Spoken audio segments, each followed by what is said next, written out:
Can't see us. I just muted quickly. This is the Final Round Podcast, coming to you live from the FingerLakes1.com studios in downtown Seneca Falls, New York. And now your host, Chris Marquardt. Good afternoon, good evening, and welcome to this edition of the Final Round Drag Racing Podcast. Excited to have you along for the ride with us this evening, episode 80-something tonight. I navigated away from that page and forgot to pay attention to the episode number. How professional is that? It has been a challenge getting everything up on its feet here this evening, but nonetheless, here we are, and excited to have everybody here. We're going to be catching up with Nick Plewniak and talking a little with Maddie as well, talking a little bit about where things are at since the crash, trying to get a new car, and also the immortalization, if you will, of the Dirty 30. The one and only Jason Oldfield joining us from the home studio, and going to be there for a couple days, mostly because the town of Chile won't let you leave until you get the RV taken care of. Oh, yeah, exactly. Yeah, I will say the RV is another adventure that we have, and it's going to be interesting to get Nick and Maddie on as well here, just because if anybody follows them, they'll see that it sounds like they have, some of the typical issues that us racers will have with neighbors not understanding trailers and motorhomes and everything else being parked in our driveways, and so. My neighbor, for whatever reason, decided that they didn't like having my RV set up in the driveway anymore. So time for it to go, I guess. That's the way it goes. Unfortunately, I'd love to say that I could keep it there, but at the end of the day, it's just too long as far as town ordinances go. And I could move; that would solve the problem, but. I'm not looking forward to really doing that anytime in the near future, especially since I just put, $8,500 deposit down on having the house sited, and I'm guessing they wouldn't refund that if I said I'm decided to move. So here we are. We'll find a storage place for the motorhome if I have to. What else has been going on? Where are we at with the Corvette? So Corvette is actually at Randy Jewell's shop right now. We dropped it off there last week Thursday. So Phil and I dropped it off last week Thursday, and so the header's being built for it. He's going to finally mount my fire bottle in the car. All the lines are done, but I just didn't have a cable assembly that was ready for it. So he's going to get a custom-made cable assembly for me. And then I think with the headers, we're going to put a set of, we're going to put a vacuum pump on the car as well. So that should be some nice little projects. But while it was there, I'm like, hey, you know what? Why don't we take a look and see what it would cost to do tubular arms and put a rack and pinion on this thing. It would lighten the car up a lot and hopefully make it handle a little bit better. So he's looking into that. We'll see. TRZ Motorsports, not that they're not a sponsor or anything of the show, but I will say that they have a lot of equipment for Corvette suspension, so kind of bolt and stuff. I really don't want to cut the front end off of the car. It's hard to justify doing that to original 63. I realize it's a race car, and it'll probably never be anything but a race car, but in the end, I still have a hard time doing that, we have the wrong guests on tonight, honestly, for me to be saying this, because as we speak, Nick is cutting up an original, I think it's a Dodge, 30 Dodge truck. But at the end of the day, we're going to see if we can get some components and switch the Corvette over to a little bit more modern suspension. So it's progressing. We'll see. Hopefully next show we'll have a little bit of maybe some progress photos or something. That'd be just fine.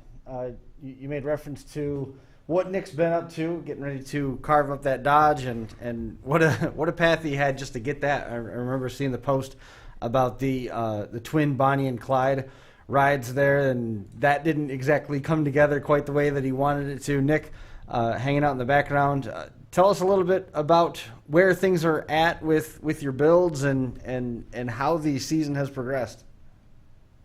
Well, we were really, really, really optimistic at the start of the season. We had a lot of cool things going on. We had some really big things planned.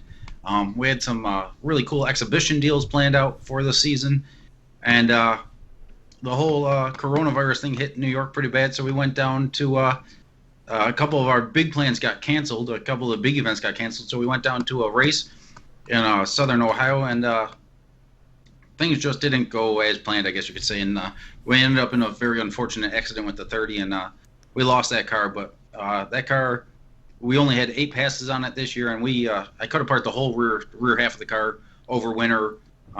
We got a 2-speed 400 in the car to change the gear ratios and stuff like that to be a little more calm the thing down a little bit. It made quite a bit of power, and it was still a 1930 factory frame car. And I mean, we won a 516 at 146 on that thing, which was running pretty good on a small tire. And it wasn't overly heavy, but it wasn't overly light. It weighed about 3,600 pounds, but it ran pretty good. We drove that thing on the street, and we did a lot of cool stuff with it. But after that accident, I was out of commission for a little bit.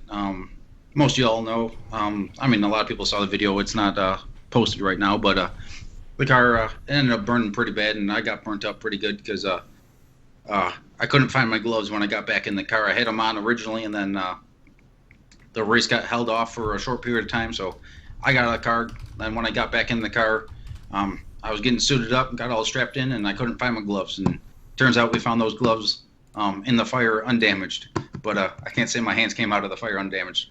So that's on me. I elected to make the pass without my safety gear on, but I'm pretty happy that all the safety gear I did have on, it saved me. That could have been a bad one. It was a pretty bad, pretty violent accident. But yeah, moving forward from that, I guess we what was it? A week after that? I think it was a week after. We had like a friend of a friend of a friend that ended up telling us about the car that we ended up picking up, the Dodge. Well, I'm talking about right before that. Oh. Just about, like, literally, I think a week, like probably about 7 days after the accident, we found 2 1938 Chevy trucks out in Arkansas, and I was like, Maddie, we're gonna scrape up every last penny we could get, and we're gonna go pick up these trucks. They were 2 trucks for $4,800, 2 twins 1938 Chevy trucks, and we were gonna do one was gonna be Bonnie and one was gonna be Clyde.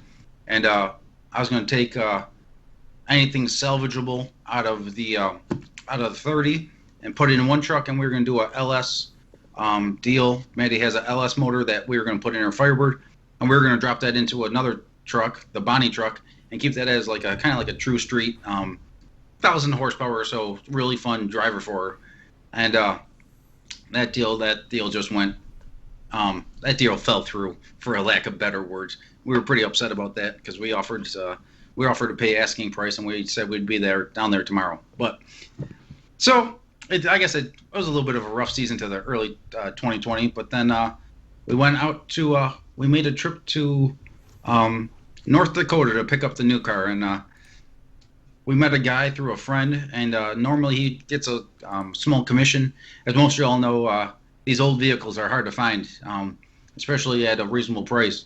And he normally takes a commission on it. And Les Hellner, I think his name was, from out in like North Dakota or something like that, South Dakota area. He had a lead on this vehicle, and he's like, he heard about our story and stuff like that, and he's like, this thing's pretty rough. He's like, you know what? He's like, I'm not even going to take commission on it. If you can make a deal on it, go get yourself the car and just keep me updated with the progress. So that was really cool. And so we went out there and we met this the guy who had the car was named Steve, and he had a small business out there, and we actually camped. We took the school bus that we're converting over to a motorhome, and our 36-foot trailer, and we headed something like 1,500 miles west to pick up the 33 Dodge.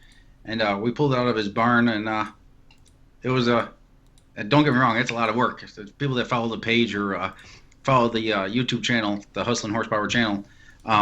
It's quite a bit of work that we got our hands into, but we're making pretty good progress on it, and it's been a really cool journey. And don't get me wrong, so there's a couple people that are upset that we're cutting this car up and doing what we're doing to it, but trust me, we're not cleaning up we're not cutting up no virgin 33 Dodge. This thing's rough in areas, and a lot of people think we're crazy for just taking it on, but I didn't want to sacrifice a really nice car for the plans we had for it, and it wasn't our first pick on a car, but it has a lot of cool features that we talk about in our videos and stuff like that, about the way the front end's shaped, and the way the front frame is shaped, and the height of the front fenders. And there's a lot of attributes to that old car that are going to make it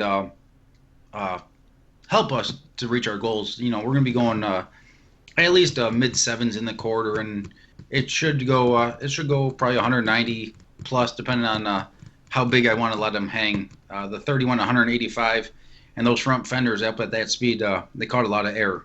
So this 33, that 3-year span right there, they really changed the front ends of most of the early cars there. And from 30 to 33, they really dropped the front ends down about a foot lower. So it should help keep a lot of the air out from underneath the front end. But yeah, so we're in the process of building that thing. Me and Maddie are working our butts off, and it's gonna be a pretty cool journey. So let's say if anybody should be mad at you, I guess, about cutting up a car. I mean, really, they, I think, from what I recall, and you can correct me if I'm wrong, would have to be more mad at you about cutting up the 30 originally than the 33, right? Because the 30 had the old original wooden wheels on it still. I mean, when you bought that, I mean, the 33 is pretty much just a shell, right? Yeah, it was just a shell, and just a shell and a frame. There was no axles under or nothing like that. The 30, that was a complete car that I pulled out of the barn, and I made sure, don't get me wrong, I did a whole 25.3 chassis and everything into that car. But up until the point of the fire, if someone really wanted to, they could have put that car completely back to stock. If you wanted to cut the chassis or cut the roll cage out of it, and I boxed the frame and stuff like that. But up until the point of the accident, it had the 100% factory frame in it, besides a small frame notch to fit a 29.5 10.5 rear tire on it. And besides that, it was all factory. All the door panels, or not door panels, but all the factory doors were 100% intact. It had all 6 windows rolled up and down. It was a complete 1930 Plymouth car, factory floor. Besides the holes I had to cut into it for the 25.3 650 certified roll cage that I did for it. But yeah, it was a complete factory car. Given that the Dirty 30 was a Dodge, were you was a Plymouth, were you leaning towards trying to find another, well, it wasn't even a Mopar then at that point, really, I don't think. I think Plymouth still stood by itself. Because you already knew what you had to do to the frame, was there enough commonality between those where you sort of had an idea what to do, or are they completely different animals at that point? They're pretty similar. The main reason why I wanted to do a Dodge is we were invited to Roadkill Nights on Woodward Avenue back 2 years ago, and we went out there with the 30, and we scraped up every last penny we had, because I felt we just got back from filming with Street Outlaws Memphis, and we had a car that was really working well on the street surface, and of course both those surfaces were sanctioned surfaces. Woodward Avenue is Woodward Avenue. It's a public street and everything like that. And the street that we raced on down in Memphis for Street Outlaws was a public street, but it's all sanctioned off, and there's there's safety crews and everything there. So it's that's 100% kosher. But when we got back from Memphis, I was quite confident we had a hot rod that we could take there and we could run very well. And normally we ran on small tires, but I tossed our Hoosier QuickTime Pros on it. That was like equivalent to a 29.5 10.5, and we went out there, and unfortunately we had a little bit of an issue. We cut the tire on the railroad tracks pulling up into the stage lanes of Woodward Avenue. It's in Detroit, and Detroit roads are pretty bad, and we tried to figure out a way that we could find ourselves a tire, but we tried to pay an Uber guy a couple $100 to bring it, but it was like 3 hours away, I think, to get just one tire. Yeah. And it was 3 hours away to get that tire, and we were trying everything we could. And that was a story. We're going to talk about that one too on our page, because we could go on about hours about that day. But we ended up finding a good buddy of ours. First pass, it made it on Roadkill's on the TV show on Discovery and stuff like that. The first pass we made, we were racing some Charger or something like that, and we tossed a set of radials on it. I had beadlocks on the car, so I just swapped tires real quick. and I tried to put the same tune-up in it that I was going to put on the 29s, because we were registered for Big Tire. I tried to put that same tune-up down there, and it smoked the tires and made a pretty cool opening for the whole Roadkill Nights TV show. But that wasn't the plan. So we ended up getting a set of tubes, and we only had one valve stem, so we had to make a pass with a valve stem in one tire and not in the other tire, and it was a big. We only had a tube in one tire there, and we missed qualifying by 0.02 of a second on our third qualifier, and 0.02 of a second or 0.03 of a second on our second qualifier, and so I want redemption there. So that's the main reason why I went out and got a Dodge. The Plymouth and the Dodge have very similar frames and stuff like that, but if Roadkill Nights opens up, sponsored by Dodge, I have full intention of going out there and trying to take that title of fastest Dodge on the property. So yeah, that's the real reason out there. We haven't talked to anyone about that, but that's just some personal I don't know, revenge that I want to get that monkey off of our back. It was just a complete unfortunate circumstance that we're rolling into the beams to make our first pass, or just to get in the staging lanes and split the tire right on the side of the road, because the roads down in Detroit are such garbage roads, and the railroad tracks were cut, and it put a big hole in the side of my tire. And we weren't the only one that got a hole in our tire that day. There's three cars that day that got their tires sliced open on that railroad track. And that was a pretty unfortunate circumstance. We tried everything we could to try to figure out a tire, but we just couldn't pull it off. So it is what it is. As a quick final note on the Dirty 30 before we move forward on everything, you said that you had lost that car. Where is that car now? It's sitting in my trailer. It is. It's I'll talk about it. It burnt solid for a solid 15 minutes. I sold my daily driver, my dually the week before that accident, and so me and Maddie had a little bit of money. So we're like, you know what, we're gonna take this trip and we're gonna go out to this race, and it was supposed to be $10,000 or $12,000 to win. So I was like, you know what, we're gonna take $1,000 and we're gonna go out here and we're gonna see what we can do. I feel like we have a car that's really gonna work. And we pulled it out of the garage, and this was the first week of May. It was raining back home and stuff like that over in Western New York, and we pulled it right off the lift into the trailer. And first test hit, right in my buddy's driveway. We won a 138 60 foot, and on the third test hit, right on the street there, it won a 132 60 foot, and on a 28 10.5. And I was like, you know what, we got a hot rod here. So. I was like, you know, I'm feeling pretty good about this. So, I was pretty happy with that. You know, I literally cut that car, you know, the whole back half of the car was cut apart. Different transmission ratios, different front suspension, different rear suspension. And third hit right on the street, we won a 132 60 foot. So people that don't understand that's getting pretty good. So I was pretty excited for that. And I thought we really had a hot rod that was able to compete. But, hey, racing's racing. Sometimes I don't know. Doesn't always go your way. That's obviously, you know, the auxiliary equipment, Nick. You know, all the, you know, let's call it fuel lines, electrical, all the rest of that stuff. I mean, obviously, it was just junk. I mean, the car itself. I mean, my recollection is you did roll it, right? Yeah, it rolled about 130 miles an hour. The car at one point was probably 10, 12 feet in the air during it to roll. It came across both lanes and hit the Jersey barrier, and the walls at that track were not squared off walls. So when the car hit it, it flung it in the air pretty good. Ooh. And so after, I mean, the body itself, I mean, it was an original steel body car. So I mean, obviously, you know, the fire certainly wasn't good for it, but was the body destroyed from the fire, or was it destroyed from the roll, or was it a combination of both? If it wasn't for the fire, I would have had that car out 2 weeks after that, and that's no joke. I would have had that car front halved, and we would have been out back racing. But unfortunately, the fire was so intense and so hot, it was bad. Like it was bad, the fire, and unfortunately, it was all 4130 chromoly roll cage in it, and I mean, it was hot. My aluminum parachute handle, literally melted right off of the thing. My rear shocks, I had a hammer and chisel my rear shocks out of my pinion, my rear yoke, till we be able to get the drive shaft and transmission out of the car. And yeah, the only thing left of my rear shocks was on the shock mounts was the steel ball bearings.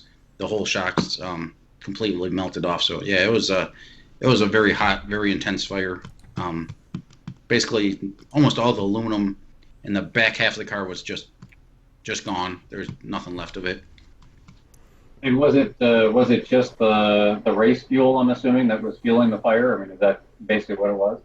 Yeah, we ran methanol in the front tank. We were racing on methanol in the front, and then we also were getting ready to do a short film for just like for fun. Yeah, kind of a very prominent YouTube channel. We were going to do a short film with them on the following day. So I had 10 gallons of gasoline on it also, because we could swap fuels with the Holley EFI system. I had a system where I could run it off the front tank for alcohol, and then if we wanted to drive it on the street, we'd just throw it on gasoline. So I had 5 or 10 gallons of gasoline on the car. I think 5 gallons at that time. I knew we were racing, so I didn't want to have a lot of gasoline on it. I think it was only 5 gallons in the car at that time, just enough to drive around, and we could warm the car up on gasoline because it was still fairly cold back home, and I could warm the car up on gasoline, then I swap it over to alcohol, so you don't have to let it sit there and idle forever on alcohol to get the temperature up. Right. Now, I guess the good news was that, I mean, I know I had seen the video. There might have been a couple of videos, and I think that I am not saying that I saw them all, but I want to say that I saw a couple of videos of the car. I mean, obviously it was the crash didn't look too terrible. The fire, like you said, from the videos that I saw, I mean, there was nothing that was really long that showed it burning for 10 minutes, but the fire you could definitely see was pretty intense. It's I realize unfortunately the 30 may be gone now, but the old adage of you could rebuild a race car type of thing. So I mean, your hands obviously sustained some burns to them. I mean, how are they now? They're I'm not gonna lie and say they're perfect. There's definitely some damage to them from the fire. They were pretty ugly for a while. They're pretty bad. I had to peel off most of the skin off of them and stuff like that, and the remaining skin that was still on them. My right hand got it really bad, especially I think my right hand. I'm right-handed, so I don't have a full recollection of exactly what happened. I've seen some videos at periods of time of me getting out of the car, but I believe when I was trying to get out of the car, I got my left hand out of the fire first. And I think my right hand was right in the mix of things. You probably used it to push yourself up out of the door, of the side. Yeah, that's what I was thinking, Maddie. Yeah, I had the driver's window open just a short period of Short distance. Just a short distance. So my driver's window was cracked open. I usually seal it right up, but it was cracked open probably about 3 to 4 inches, maybe a little bit more than that. And so when the fire happened, all the fire was coming right out that window there, and it was kind of like a little bit of a furnace coming through there, just coming out. And as soon as I opened up my driver's door, just like the back blast that firefighters get when they open up a door, when that door sees oxygen, man, it's you get a lot of fire coming past you. But I was fortunate enough. I didn't get knocked out or anything because that would have been pretty bad. But as soon as the fire happened, I was able to flip my visor down and protect my face from getting burnt up too bad. And my eyebrows and eyelashes got singed, but most of my face, and I was able to keep my direction or wits about me as far as how to get out. And a lot of people think it's kind of crazy, but I make sure, like when Maddie drove the car and stuff like that, I made sure she knew where everything is with her eyes closed, and how to get out of the car. Even if your eyes are closed or you get spun around backwards or whatever, you gotta be able to know. You gotta be able to keep your orientation when you start going faster and faster, and it becomes very important to be aware of your surroundings. And it's not something you want to necessarily plan for, but you want to always have in the back of your mind, I guess, if anything does happen, how you're going to get out. And you don't want to be thinking about that when an incident actually happens. You want to have already thought about that in your head a little bit and gone through the motions of what you're going to do to get yourself out of a situation if it were to ever happen. This new car we're doing, I'm building an escape hatch. This one also has a small opening in the top right above the driver, so I'll have the driver's door, passenger door, to be able to get out of. But I'm also doing a escape hatch out the top. The 30 did not have that. A lot of people thought I climbed out of the roof, but we had that optic armor kind of tinted roof on the top, so you could see. We like that. It was a pretty cool like sun visor type or sun roof type deal. Mm-hmm. But this car, we're gonna doing something similar, but I'm making it an escape hatch with a quarter turn release. So if like the driver's door does get jammed up again, having a funny car cage, you really can't get out the passenger side. So I want to be able to get out the roof if I need to, or if Maddie's driving or whatever. Right. Well, I mean, overall, I mean, it's certainly very lucky. I mean, that really you were able to escape that with just, I don't want to downplay it and say minor injuries, but considering the size of the fire overall, I mean, I think you were pretty lucky overall. And quite frankly, I mean, it's not holding you back too much because though you might have had to take a little bit of time off after the wreck, I mean, you have been building, kind of going gangbusters on the 33. So certainly wasn't able to, crush your spirit for sure. And, overall, you definitely have, clearly enough use of your hands to be able to continue to build the 33 going forward. And I have to say that, you probably know, I mean, everybody obviously knows their own body better than anybody, but, I can't say that, I haven't been able to notice anything in watching the videos that I've watched online on the YouTube channel to say that you were hindered at all by the damage to your hand. So I think overall it probably worked out about as good as it probably could have. Yeah, for the most part, we got pretty lucky there. For taking away the financial hit and hit like that, but as far as what it could have been. Yeah, we got really, really, really lucky. I could have been, there's about only one way we could have gotten out of that with the way we did, and fortunately enough, we got away with the as least damage as possible, I guess you could say. And, right. Don't get me wrong, there wasn't much salvageable off the 30, but, I walked away, and it took about 2 months to get my hands back into somewhat working condition, and I felt like a little girl going in the shop for the first time. All new skin and stuff like that. Every time you're cutting or something like that, and a little bit of metal gets in your hand, I was like, "Damn, this hurts!" Like, I don't remember this feeling since I was like 2 years old. It's kind of like, but yeah, they were really, really, really tender for the first several months of working on the car, and now we're probably about 4 months into the build now. Probably two to 3 months of solid work on it. And we're just about to a roller. We both work, full-time jobs on top of working in the garage. So we're averaging about 100 hours a week each, a little over 100 hours of work each. But we're probably about a week away from having this car do a roller. So we're excited about that. So tell me a little bit about Jason. What was that, Chris?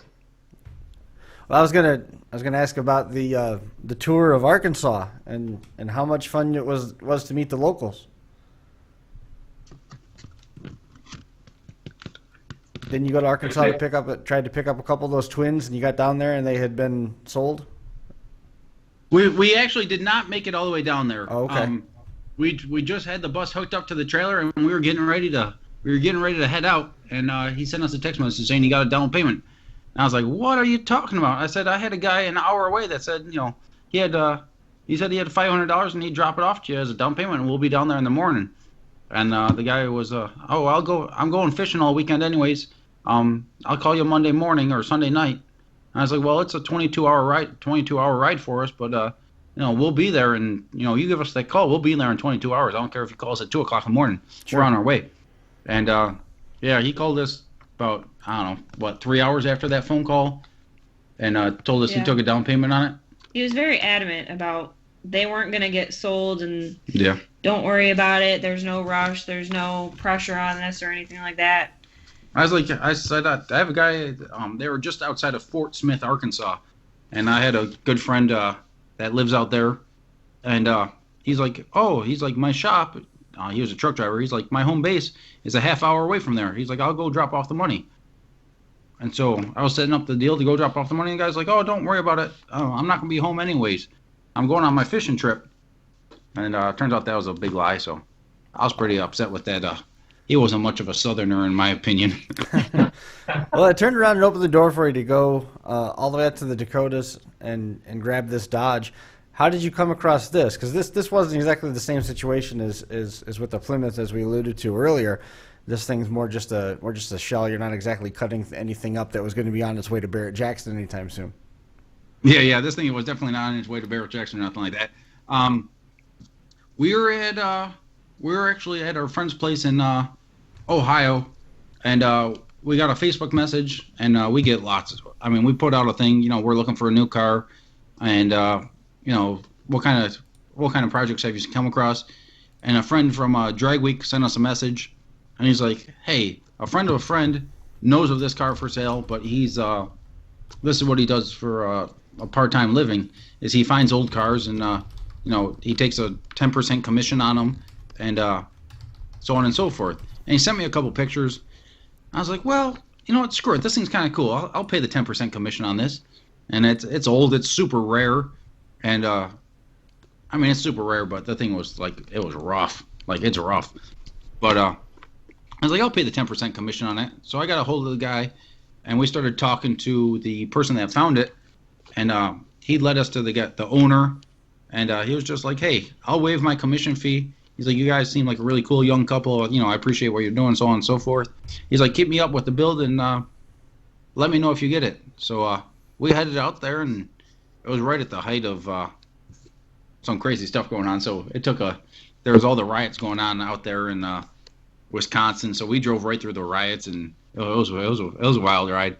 We haven't talked about that, but yeah, we bought a whole bunch of cans of bug spray and stuff like that, or wasp spray and stuff like that. And I was like, hey, we loaded up the bus, and it was me, Maddie, and my brother, and we headed out there, and we had 6 or 8 cans of wasp spray and a whole bunch of brake cleaning. It's like, well, if we get stuck in we're finding a way out of here, and we're getting out of here. But yeah, it was crazy. There was cars burning on the side of the road, and it was wild going to pick that car up. But not a place to run out of fuel, I guess, huh? I'm sorry, Chris. Doesn't seem like it's the place to run out of fuel. Jason, you were saying? Well, I was curious. So, Nick, do you know where the broker found this car? I don't exactly know how the broker found the car. I don't know. Is he local to the area? Because he lived the area. Just has an unbelievable. Oh, you know what it was? That's what it was. The owner of the car, there was a Facebook page or something like that, and the guy ended up posting a picture in some forum of the car that he had, okay? And the broker ended up, he must have logged it or something like that, and he sent that picture to a buddy of mine, and the guy that I know from Drag Week and stuff like that, and was like, hey, I know of this car. And then I guess he went back through and did his brokerage type thing and got a contact on him. Was like, hey, you want to sell this thing? And I told the guy what I was doing with the car, and he was cool about it. He's a hot rodder. He owns the guy that owned the car was he owned some type of paint business or something like that, and automotive paint business, and he had a lot of hot rods, and the guy was really cool. Awesome time there. We spent 2 or 3 days camping at his place and made a little bit of a vacation out of it. And he gave us a shop tour. We went over to meet the guy that does a lot of woodwork on the old Woody wagons and stuff like that. Nice. He hand makes all his all the wood beams and all that for all the the old Woody wagons that were when there was the metal shortage, whatever year that was. What was that? 40s, 30s? I don't know, whatever it was. The Woodies were around for a little while. I remember there was actually a place in Waterloo right here downtown, in the next town over where I live. It's a Chinese restaurant now. It was a bowling alley after it was the Woody place, but they used to make wood bodies for automobiles right in downtown Waterloo. And when they have the car show every year on Memorial Day, there's a bunch of original Waterloo body Woodies that come back to town, and they set them up in front of. It's First Dragon now, but it used to be. It was where they originally built. That's cool. That's really cool. Yeah, There's Yeah, and I would have to guess, Nick, to answer your question, I would have to guess that it was probably, in the 40s, World War II time, right? When they were basically using every piece of metal that they could to make armor or armored equipment or ammunition. So I would have to guess that that's probably when that started and, probably finished, I'm guessing, I have to guess probably in the early 50s, but like I said, that would be my guess. Yeah, I think it was like mid 40s to early 50s, and this guy right here, he actually had at the time he had a car in the shop for a customer over in the Waterloo area, and we're 1,600 miles away from Western New York, so that was like I don't know 1,700 miles away, and he had a car there from New York, and he was telling us about all the work he's done, and this guy works in North Dakota. It's cold like in the wintertime. And this guy works out there. His shop isn't even heated. He's an old timer. He was a finance guy, and he just did the woodwork as a hobby. And he works out in this shop in the cold.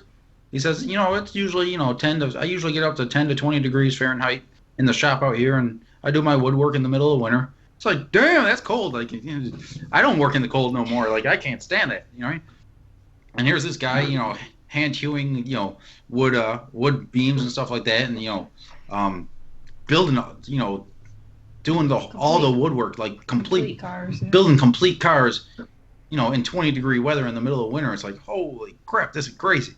And his shop had doors open and stuff like that, or open all year round. It's like I couldn't imagine working like that, but the work he put out was unbelievable. Just very talented guy. That was a really cool experience out there.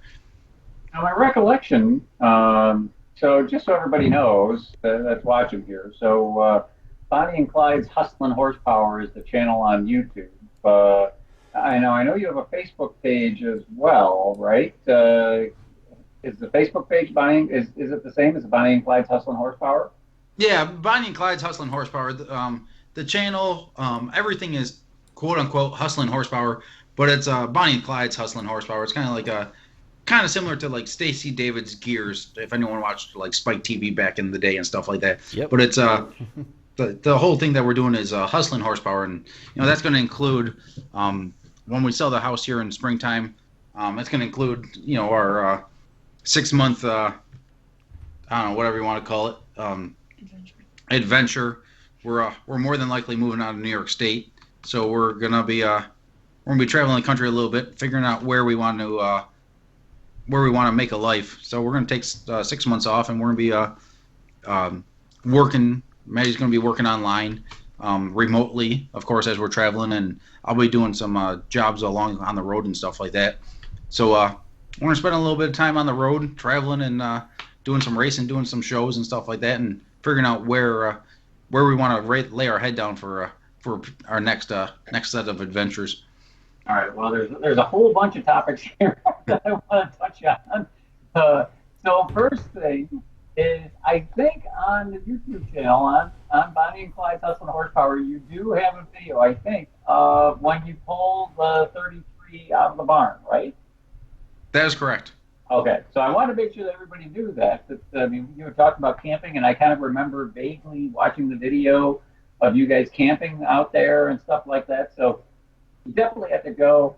I have to say, I know you can't really see who watches your videos on YouTube, but I am an avid watcher, viewer. I've seen all the videos up until the last one. I haven't watched the last one that you just posted within the last few days yet, but I've watched all the other ones, and I find them to be very entertaining, and I really like to kind of see, it's the whole journey, right? It's not just, hey, let's go see some pictures of the final or some video of the final car, but it's the whole journey of finding the thing and taking the trips and your dog, and like I said, I find the entire thing extremely interesting. So for those people that are watching here, if you haven't, go to Bonnie and Clyde's Hustlin' Horsepower on YouTube or find it on Facebook, and you can see kind of the journey there. Now, as far as I guess the moving aspect of it. You do mention on your channel that you guys were kind of prepping the house, and you'll see pictures of Nick and Maddie painting the house to kind of get ready for sale. So, yeah, Maddie, are you going to be working for the same company? And it sounds like you're going to be potentially working for the same company, but working online at this point. Yeah, a lot of what I'm doing right now is I'll be able to continue at that, so it won't be too much of a change, I guess you could say. And we'll definitely be picking up a lot of the work that we do for ourselves. That'll be growing, hopefully. That's the ultimate goal here. But I don't know. While we're living on the road, we'll stay pretty busy, but hopefully we'll be able to enjoy, the traveling and stuff like that, and getting to figure out what we want to do and be able to grow who we are. Yeah, we're gonna be helping out other racers that don't necessarily have the experience and stuff like that want to get into the sport. So we'll be stopping at some small shops and stuff like that along the way, whether it's you're right in your garage or whatever. And we're gonna be stopping by and helping out other people, work on their cars to a certain point and stuff like that. And then that's gonna be all part of the whole hustling horsepower journey. Is stopping out, people that send us messages on Facebook and stuff like that if they need help, or if it's a new racer like. I don't know, just a couple of weeks ago, we went out to the track with a guy that was never drag raced before, and we got him. He went a 6:10 at I don't know, like 115 miles an hour or something like that.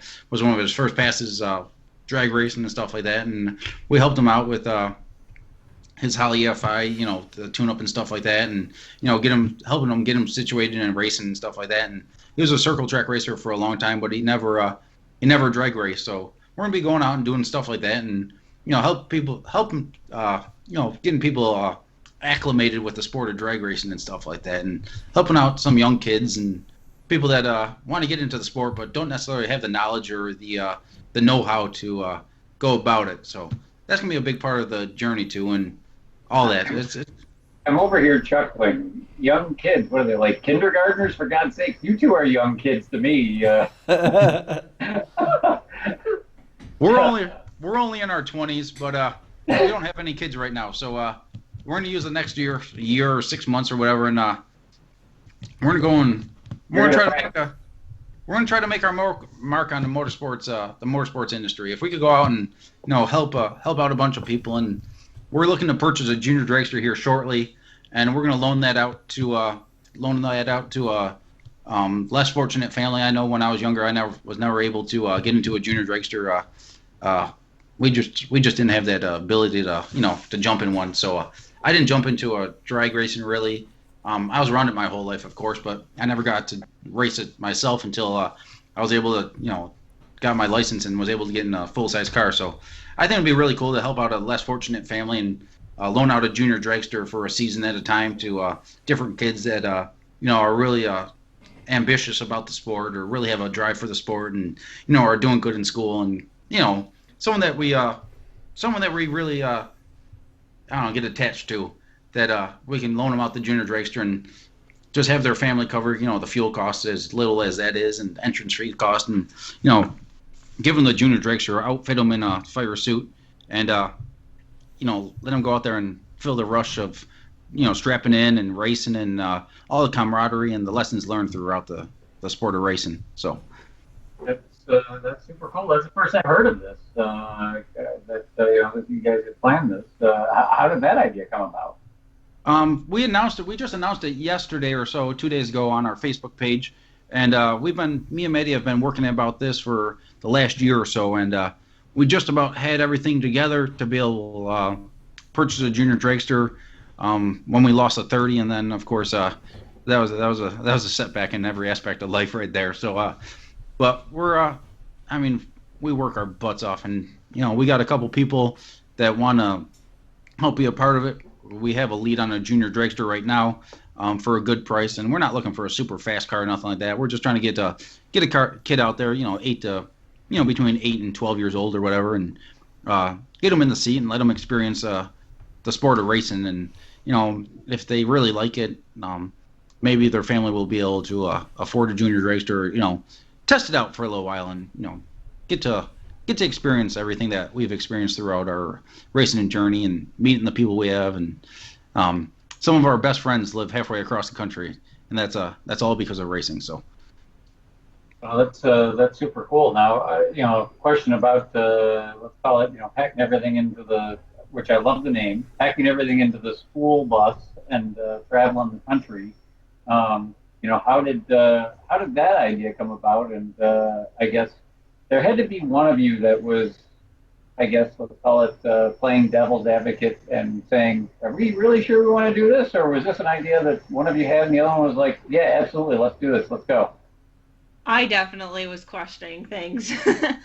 Even not only living in the bus, but when Nick wanted to purchase the bus, he was like, it started off that I was getting sick of sleeping in the back seat or on the middle console of the truck. I couldn't tell you how many times we slept in the back seat of the truck.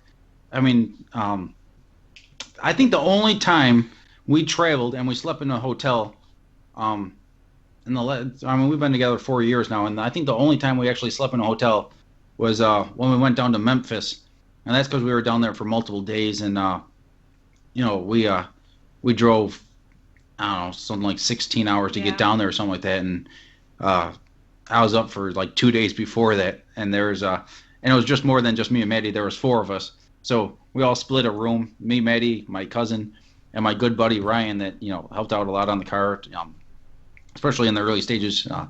He's got a full-time job and he works, he's got his shop on the sides too. So there was 4 of us. Otherwise, we probably would have been sleeping in the truck there too.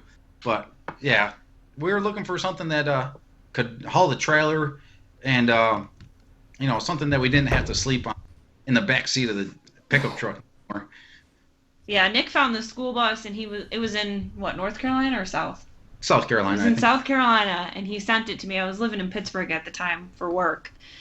And he's like, I think we should buy this. And I was like, are you crazy? Like, what are we going to do with a school bus? Like, it threw me off at first because I did not expect him to, that was the last thing I ever expect him to send me. So, but it works out. When we first got it, the week we gutted out all of the seats except for one of them so that I would have somewhere to sit. And we drove to Kansas City to go racing. Yeah. All within 5 days of picking it up. We drove down to North Carolina, picked it up, brought it home, and stripped all the seats out of it. And I think 3 days after hooked up the receiver for the trailer and everything. Yeah, I fabbed up a receiver for the trailer hitch and everything like that.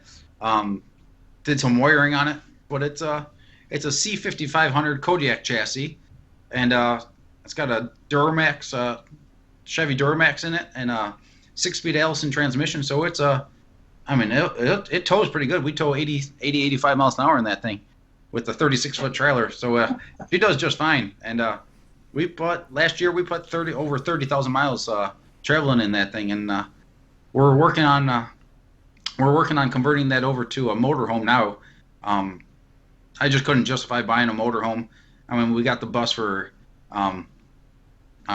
really good deal. a quarter of the cost of what a motorhome would be, if not less. You know what I mean? And it's got a lot better towing capacity than your average motorhome. So it's been an awesome vehicle for us. I will say you're not the first, at least from Western New York. I'm trying to remember, and it's unfortunate that I can't remember who it was. Dave. I want to say Dave Tomasino. I think Dave Tomasino towed his car to the track in the school bus, and that was load the car into the back of the bus. Not have a separate trailer. And Claude Lozier, he's the one that I can specifically remember out of Canada. He had a super gas Chrysler Laser. The Chrysler Laser? Yeah, it was a Chrysler, right? It was the Dodge. Depends on when. I forget what the Dodge was, but I'm pretty sure it was the Chrysler Laser. But anyways, Claude's cars were bright neon green, and his bus was neon green as well. And there were some couple of people, but I'm pretty sure, like I said, I think it was Dave Tomasino was the one that I remember was the first that did the school bus thing. And when you bought the school bus, honestly, I'm like, hey man, that's definitely an inexpensive tow vehicle for sure, and I guarantee that thing's got more than enough power and life left in it to be able to do what you want to do. So that's super cool. And like I said, I mean the whole play on words with the school bus thing, that's just icing on the cake in my mind. And I have to say, it's like you could paint it if you want to, but then get away from the school bus. So I wouldn't paint it. I think you need to leave the school bus yellow. Yeah, we're definitely leaving it yellow. I mean, one of the biggest reasons for the bus was I was able to sell my truck and put $5,000 in my pocket, so we had some money to go racing. So we sold the truck and bought the bus, and we had some money to go racing. So it worked out, and it's been an awesome deal. We thought about converting it so we can put the car right into a bus. We looked at a couple full-size buses, but we've been thinking about living on the road for a period of time. And we just wanted to have the extra real estate for our living space. So it just makes a little more sense that we can haul a trailer to carry the merchandise and stuff like that. Just packing it all into one unit would be very tight. And for some of the areas where we race and stuff like that, we just don't have the pit spots to be able to pull a car out of a full-size bus and have that full-size bus and a big trailer. It's hard to maneuver. I guess in some of the areas that we go in, it's hard to. Fuel cost also. When you have a full-size bus, and if you're carrying a trailer with a full-size bus, you have to stop at all truck stops, and truck stops are averaging 20 cents a gallon more than the other spots. So. We fished that bus in our 36-foot trailer into some pretty tight spots to save ourselves 20 cents a gallon on gas. I'll tell you that much. But what's that extra fuel tank on it? We actually carry. I hooked up an auxiliary fuel cell on that. Okay. We carry about 136 gallons of gas, and we average about 9 miles to the gallon. So. That ain't bad. I mean, that's pretty darn good, honestly. And I mean, to have that much fuel on board, to be able to go down the road and say, hey, we can go at least 1,000 miles and not have to stop for fuel. That's pretty nice. So at this point, is the house for sale? It's not for sale just yet. I mean, I want to get a little bit more work done on the car before we put it up for sale. So, I mean, we have quite the connection of people and stuff like that, good friends and stuff like that have offered their shops. But I wanted to get the car as close as possible. I don't mind wiring the car even in our enclosed trailer. I don't mind. I mean, it's not that big of a deal to me. I've worked in most of the time up until recently. I was working in the driveway building my stuff. So working in a trailer is that's not that bad. So. I'm not afraid to wire the car and do a lot of that small stuff right in the enclosed trailer, but I got a little more fabrication that I have to do, and just having the shop, we got a 26 by 36 garage at the house, and it's just a little bit more convenient, and I could be a lot more efficient doing some of the fabrication work. So I think we're at a point where we could be about just over a month away from putting the house up on the market, and we'll see how that goes. And if it sells, I'll probably just put the car at a friend's place. A couple friends have offered their shops, so maybe just finish it off there until we're at the point where the car is running and driving, and then we're hitting the road. I say, do you have a first stop in mind? Not directly. There's a good chance, a decent possibility that the car will be at SEMA in 2021. So that might be not necessarily our end stop, but that would definitely be a stop along the way. If that's a fact, I'd like to run Streetcar Super Nationals in Las Vegas. I'd like to cruise the Las Vegas Strip and stuff like that, and do a little bit of visiting, a little bit of touristic stuff too, along that path. But we definitely want to do some stuff down in Texas. We want to hit up Florida. Of course, we want to head out to Oklahoma. Depending on how things work, if we end up on doing another Street Outlaws gig, I'm not too. I mean, it's TV. Don't get me wrong, but it's racing at the same time. So that's not out of the complete question either. We might take up that offer too. It'd be cool to just for when we have kids and grandkids, just to say just as a time's sake. You know what I mean? Just they could go back and on the DVR and watch mom and dad or grandma and grandpa up on the TV. You know what I mean? So that'd be a cool little thing to put in just to have done. Now, Maddie, I mean, I don't even know. So, what is your official profession? I guess. I went to school for accounting and finance, so I do a lot of that kind of work. And then, I mean, it works well because Nick and I have different strengths, I guess, and so that's one of the things that I try to focus on when we're doing some of our YouTube stuff and sales of race equipment and stuff like that, is looking at some of the data and trying to figure out. I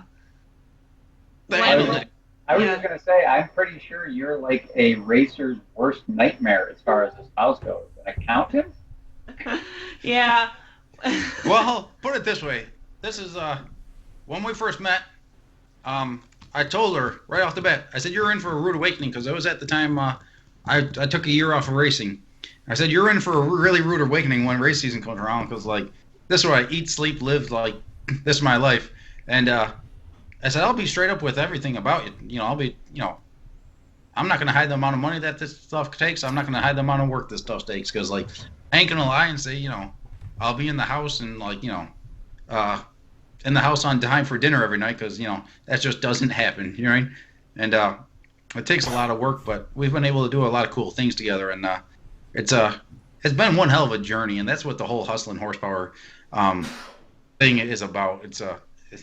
We call it, the slogan is, it's all about the ride. It's all about the journey, the adventure of it all. You know what I mean? Like, in my opinion, we're not guaranteed a long time, so we got to make it a good time. And I'm a firm believer that someone at 30 years old could live more life than someone at 60 years old, and it just depends how you live it. So I say I love the fact that you guys are packing stuff up and going to go travel the country. It's something that a lot of people never do because they never have, I'll basically just say the guts to be able to do it. I mean, I'm sure there's a lot of people that would love to do it, but just don't feel like, oh my God, how would I possibly do this? So, I mean, the fact that you're doing it, it's super cool. And I mean, at the end of the day, as you get older, you realize that, not that money isn't important. I mean, yes, money is certainly nice to have, but at the end of the day, you can always, let's say you go bankrupt, right? I mean, you had no money. It's like, okay, well, at that point, you pull over and go get yourself a job. And, so, yeah, go enjoy yourselves. You're not going to look back on this experience and, in my mind, and really regret it. I think you're going to look back 10, 15, 20 years from now and be like, that was great. I'm really, really happy that we did that. From a journey standpoint, I mean, one thing that we didn't touch upon, so this was really kind of funny and coincidental, actually. So Chris actually got me, I don't know, probably 8-10 months ago. Said, hey, you should download this game called the Door Slammers 2. And I'm like, okay, fine. So I downloaded it. I'm like, okay, this is kind of cool, a little drag racing game. And I have to say, I haven't played it a lot. So a few weeks ago, whenever I update my apps on my phone, I always go through and read the release notes. And I'm reading the release notes, and it says, added the Dirty 30. And I'm like, dang, I can't believe it. They totally scammed Nick. They, completely just stole that name from Nick, right? I'm like, I got to see what this stupid Dirty 30 thing is in this game. And I go and I open it up, and I'm like, holy crap, it's the Dirty 30. It's your car. How did that come about? That deal. So, we're gonna tell a little more of the story than you might want to hear, but I'll keep it short. So, if that's possible. So so this is a story basically just showing that a don't give up type of thing. So here we are. This was second week of September of last year. Something like that. First week of September or second week of September. We're in a race in Southern Ohio, and we had a major parts failure that put me into the guardrail at about 120 miles an hour.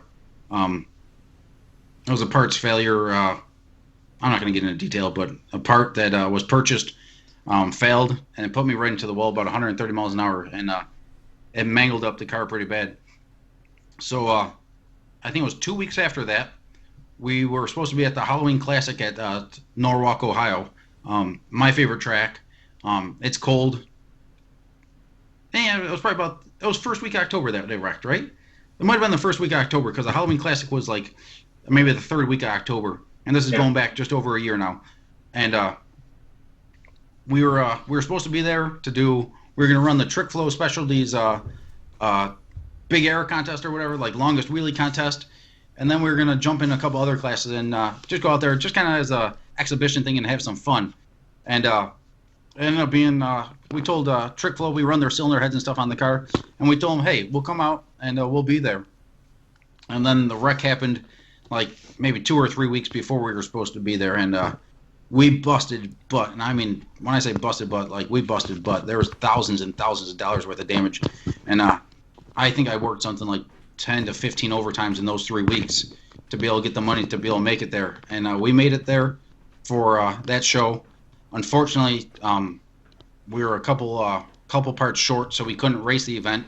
But we put it there at the Trick Flow booth, and we just drove it around the pits a little bit and did some took a couple kids for rides and stuff like that, and just talked to people, kissed babies and shook some hands and stuff like that. And some people there that were actually creators of the game stopped by, and they're like, we've seen this car like you know on TV, and we've seen it around and stuff like that, and we didn't know who they were at first, and we're just talking to them just like just normal people. We talk to just about anyone that comes up to us and wants to talk, and we're talking for a little while, and he's like, hey, have you ever heard of hustling, or have you ever heard of door slammers? And I was like, yeah. And he's like, how'd you like the game? I said, sir, please don't take this wrong way. I said, I've never played it. I said, this is the life we live, and we work like 24/7 to be able to do this stuff. And when I say 24/7, like this is our life. Like I don't play games, I don't watch TV, like I don't do that stuff. Like that's just not part of what we do. And he explained it a little bit, and next thing you know, he's like, would you want to have your car on the game? And me and Maddie were like, well, this sounds kind of cool, and we were like looking into it a little bit. And we're like, yeah, sure. So that was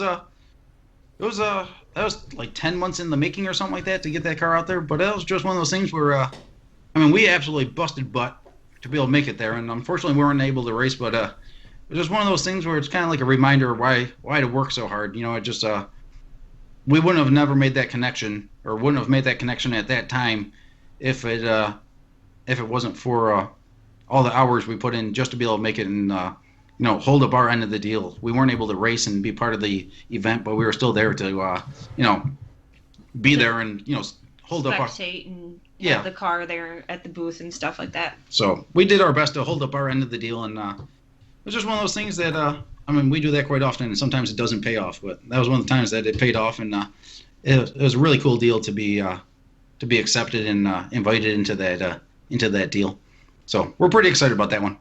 Yeah, it's super cool. And yeah, I mean, I mentioned to Chris earlier today that it's cool that the Dirty 30 essentially, lives on basically in the game, right? And it's like, man, how cool would it be to have your creation, your car, basically immortalized and something like that? I mean, that's super cool. I'm curious, just from a technical standpoint, did they just recreate the car digitally themselves, or did you have to help them and give them measurements and things like that so that they could really recreate a very real version of the vehicle in a digital format? They did one hell of a job. We had to send them they took a bunch of pictures that weekend, and we had to send them a couple more pictures and stuff like that. But they did basically some type of 3D like model of it, and it's pretty cool because like when you're playing the game, you could actually see like I built a tinted roof on the car. Normally it was a campus roof, but like they even made it so that like when you're playing the game, you could actually see the driver through the roof. Like you could see the roll cage. You could see the roll cage and everything. Some of the stickers that we had on the car, like there's an incredible amount of detail and work that they put into that. It was really awesome. Cool, and to our knowledge, we're the only real like I guess you could say rat rod type thing on the game right now, and that's pretty cool. So they It is really, really neat. And again, for anybody out there that likes video games, yeah, I'm guessing it's available on. I have an iPhone, but I'm guessing actually it's got to be available on Android because Chris was the one that told me about it. So it's available on Android and iOS. You go to either the Google Play Store or the App Store for iOS and download Door Slammers 2. It's free to play. And it's a neat little game for if you're into drag racing. It's a neat little game. They've done a good job from a simulation standpoint. And I'm guessing with the Dirty 30, when you get the Dirty 30, you actually get like a let's call it a tune-up for it as well, right? I mean, that's kind of the real, I guess the trick of the game, is, if you will, is getting the tune-up correct to make the car go as fast as you can. So that's something that you get along with the car, is the right tune-up for it, right?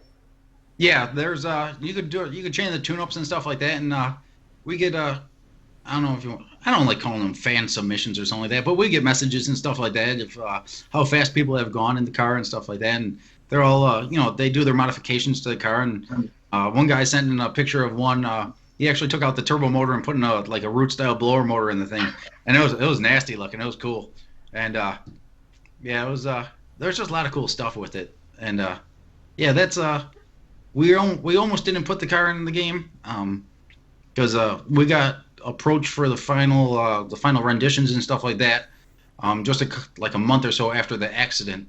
I was just like, do we do it or not? And I was like, you know what? We talked about it a little bit, and it's like, why not? We could let the car live on, virtually or kind of thing. I said, there's no way, like, in my opinion, there's no rebuilding the 30. There was one of those cars, you know what I mean? There was only one of them, and it's just like, I don't want to rebuild this thing and to put it on the street just because it's just kind of like an injustice to what the car was. Like, the car did a lot of cool stuff, and I don't want it just to be like a mall cruiser or something like that. Like, the car was not. That's not what it was. It was a pretty cool little hot rod, and so. Yeah, it was a great car, and yeah, personally, I think you did the right thing. Like I said, I mean, I think it's a really nice testament to the job that you did and how popular that the car was and how much people loved it. And yeah, I know, my dad's been gone for 30 plus years, but he always loved. People would give him crap about what he did to the Corvette that I have, and his thing was very similar to yours. It's like, well, what do you want me to do with it? Take it and put it in car shows and stuff like that. He goes, I'm out here having fun with my car, and so he definitely would have loved that car and what you did with it. And yeah, that's the way I was raised, and like I said, I think he did the right thing. And yeah, it was gone, and okay, but hey, let's let it live on in a digital format and let other people have some fun with it. It was obviously, like I said, it was a very, very popular and loved car for a reason, because it was super cool, and you should be proud of the work that you did. And now we're all looking forward to what's going on with the 33 as part of the project. I had messaged you earlier. I think you might have had it in one of your videos that you mentioned that you guys were coming out with new shirts to kind of help support the project, and I kind of reached out and said, hey, what do I got to do to get me one of these shirts? And are the shirts done now at this point? They're not officially done. We're waiting on the design, and everything is just about secured for everything. We have the what is it, digital prints, or the digital Screen. The digital screen. It's a screen print. Yeah, but like the looks. Oh. We have the templates, okay? We have the templates for all the shirts and stuff like that. But we're finishing up. A lot of females wanted women's tank tops, so we're trying to add that in before we release the shirt. But we'll be releasing that shirt within the next couple of days here on the Facebook page, and then we're gonna do a little YouTube video also for the people that follow us on YouTube of the shirt design, and we're gonna have a pre-order that will be open for a couple weeks, and then that'll be available on our website. Yeah. hustleandhorsepower.com. Yeah, so the pre-order will be open on hustleandhorsepower.com. And within the next couple of days here, we'll probably target Monday to be opening up the pre-order of all those shirts. So. And we're not going to show it, but I will say that I did get a sneak preview, and I have to say it's a super cool looking design. So anybody that's watching, you're definitely going to want to get yourself one of these. So keep tabs of Bonnie and Clyde's Hustle and Horsepower on YouTube and the Facebook channel, and watch that over the next couple of days, so that when they get in, you're going to be able to place your order? Because my guess is that these are going to, at least the first batch is my guess is that they're going to sell out very quickly. Yeah, we're gonna do a pre-order here so that we're gonna do it so that anyone that wants to order shirts can order shirts before we submit the order. Financially, it's just, I mean, if we had to come up with all the money for all the shirts up front that we'll sell, and it helps give us a indication on what sizes to order with the pre-order. Mm-hmm. You know, Maddie goes right. into the analytics of the sizes and what percentage of what shirts we need to order. So, you know, we do everything from kid sizes to adult smalls to 5XL, and we're able to really accurately pinpoint the percentages of what shirts we need to have in stock for, you know, so we don't end up with, you know, 20 small shirts left and no 5XLs or something like that. Right. So we go into, and we break all that down into a spreadsheet to know what orders we need to place. People definitely want to keep tabs of that. So I mean, we're at 10 after 8, so we're a little bit past our normal quitting time here. We really appreciate the two of you coming on. Before we let you go, is there anything else that we didn't cover that you feel like, hey, we got to get this in, or anybody you want to thank, sponsors or family members or friends or anything like that? I mean, we could go on and on and on, but you know, guys, if you want to follow the Hustlin' Horsepower on YouTube or go on Facebook and watch, follow along, we go through and we keep up pretty well with everyone that follows us, and anyone that sends in messages, anyone that has questions or this or that, or whether it's questions pertaining to what we're doing or what you're doing, whether it's you want a little bit of info or you know, if you're looking for a couple products that we sell, reach out to us. You know, we didn't want to take any handouts or nothing like that, so we decided to become dealers for a few companies to try to get us back out there in that method by becoming dealers for companies. So yeah, what dealer? we're dealers for man, we got a whole bunch of them. So we're dealers for race safety equipment, race suits, helmets, all that stuff. We are dealers for Stainless Works exhaust systems, whether it's for like your late model cars to, you know, headers for your dragsters to, you know, header kits, optic armor, polycarbonate windows. They're like a Lexan window, a high-end Lexan window. Let's see here. Hot Shot Secrets for oils and lubricants. They do a lot of stuff for advanced oil technology and stuff like that. What else here? Hughes Performance, converters and transmissions. Wire care for like wire care products and stuff like that. Excess power for batteries and battery accessories. Who else? Vickers Performance Transmissions. They're right out of Ohio. I mentioned Hughes. Tin Soldiers race cars for some like chassis parts and stuff like that. We've been selling you know, race equipment. Race Quip has been pretty popular for race suits and stuff like that, and we've been selling quite a few converters. People are especially in the type of racing we do with no prep racing and stuff like that, and heads up racing. A converter will make or break you. So we've been doing selling dump valves and bolt together converters and all that stuff, and people have been eating that stuff up. But yeah, that's Everybody would like to look at that type of stuff, definitely reach out to Nick and Maddie, and they can help hook you up with some of those products. I will say, you know, I've used the Race Quip stuff myself. I haven't used Hughes converters, but I know a lot of guys that run Hughes converter stuff, and I do use my battery charger, and I've been using excess power batteries exclusively over the last probably almost 10 years probably. They make really, really good products. So if you're looking for any of that type of stuff, definitely reach out to Nick and May. I'd be more than happy to help you out, pick out the right products, and get you a good deal on that stuff. Chris, you got anything else that you think that we need to cover before we let Nick and Maddie go? I don't think so. I think we covered a lot tonight. It's good to hear that you guys are doing well so far with everything. We certainly wish you the best as you wrap up the build on the 33 Dodge and get it to a point where it's a roller, and wish you the best as you spread your wings and leave the New York nest and branch out.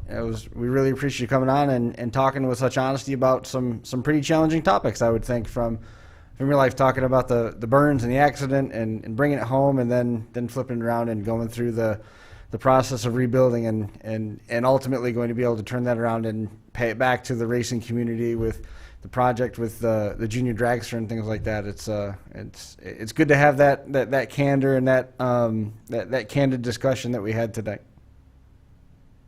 We really appreciate you guys having us on. It's a lot of work that we're doing, but we definitely, have some big plans ahead of us and can't wait to see what evolves of it. And we really appreciate everyone who's been supporting us and everyone who's been following along on the journey. It means the world to us. So it's a lifestyle to us, and we do these podcasts. I don't know. We probably do at least one or two a month, and it's been it's really it means a lot to us. It's a lifestyle to us, and we appreciate the people that reach out to us. And thank you guys for having us on here. We really look forward to it, and we'll have to get back on here before too long, and to talk about the updates and where we're going. And well, don't you worry about that. We will definitely be reaching out and having you on again. It's always good to catch up with you guys. I love hearing the stories and the enthusiasm for the sport and as you call it, the lifestyle. That's not a misstatement in any way. I always enjoy listening.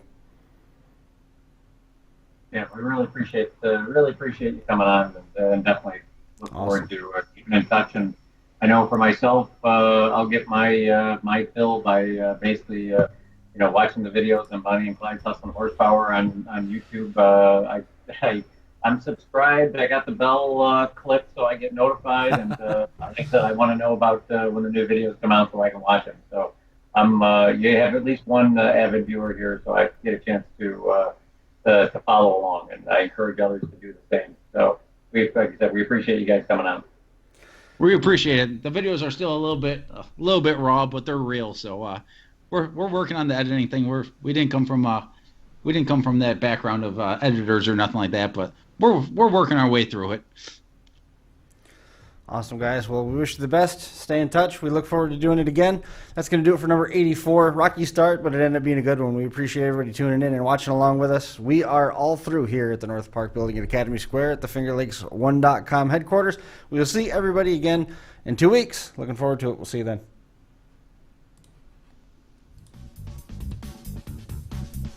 This has been the Final Round Drag Racing Podcast, coming to you live from the FingerLakes1.com studios in downtown Seneca Falls, New York. We'll see you right back here again in 2 weeks. Thanks for watching.